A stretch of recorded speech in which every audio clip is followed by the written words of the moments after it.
पुणे शहराच्या गजबजाटात एक ठिकाणी जे आपल्या शांततेसाठी, निसर्गाच्या सौंदर्यामुळे आणि जीवसृष्टीच्या समृद्धीमुळे ते ओळखलं जातं, ते म्हणजे तळजाई.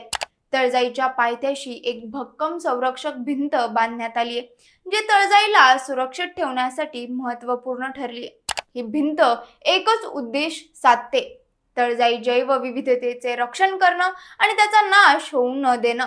तळजाई ही फुलांनी नटलेली, वनस्पतींनी गजबजलेली आणि त्यात विविध प्राण्यांची वस्ती असलेली एक सुंदर जागा आहे. इथं झाडांच्या वाऱ्यांचा गोड गजर, रंगीबेरंगी फुलांचे देखावे, तसंच मोर, ससे आणि इतर प्राणी आपल्याला निसर्गाच्या किमयात जवळ आणतात. मात्र तळजाईची सुरक्षा ही तितकीच महत्वाची आहे. तळजाईला वाचवण्यासाठी संरक्षक भिंत बांधली आहे, ज्यामुळे या जैवविविधतेला धोका न येता त्याचा विकास होऊ शकतो. पुण्याच्या मध्यभागी असलेल्या तळजाईमध्ये नागरिकांसाठी बसण्यासाठी आणि व्यायाम करण्यासाठी जागा सुद्धा आहे. या सगळ्यामुळे तळजाईमध्ये फिरताना शांततेचा आणि ताज्या हवेचा आनंद घेता येतो. आता प्रश्न येतो तो म्हणजे या तळजाईच्या सुरक्षेचा. तळजाई क्षेत्र सुरक्षित ठेवण्यासाठी प्रयत्नशील असलेलं नेतृत्व सुद्धा आहे.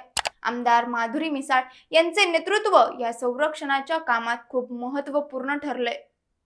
त्यांच्या मार्गदर्शनाखाली तळजाईला संरक्षण मिळवण्यासाठी आणि त्याच्या जैवविविधतेला जोपासण्यासाठी अनेक उपाययोजना राबवल्या गेल्यात. त्यांच्याच पाठपुराव्यामुळे तळजाईसाठी ही संरक्षक भिंत बांधली. त्यामुळे त्यांचे काम हे निसर्गाशी एक ठाम वचनबद्धतेचं प्रतीक बनलंय असं म्हटलं जाते.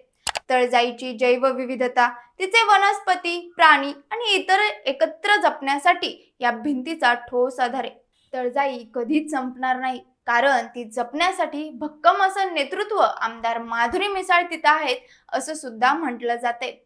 यावर तुम्हाला काय वाटतं हे आम्हाला कमेंट करून नक्की सांगा आणि असेच व्हिडिओ पाहण्यासाठी पॉलिटिकल महाराष्ट्र या पेजला लाईक करा, फॉलो करा. धन्यवाद.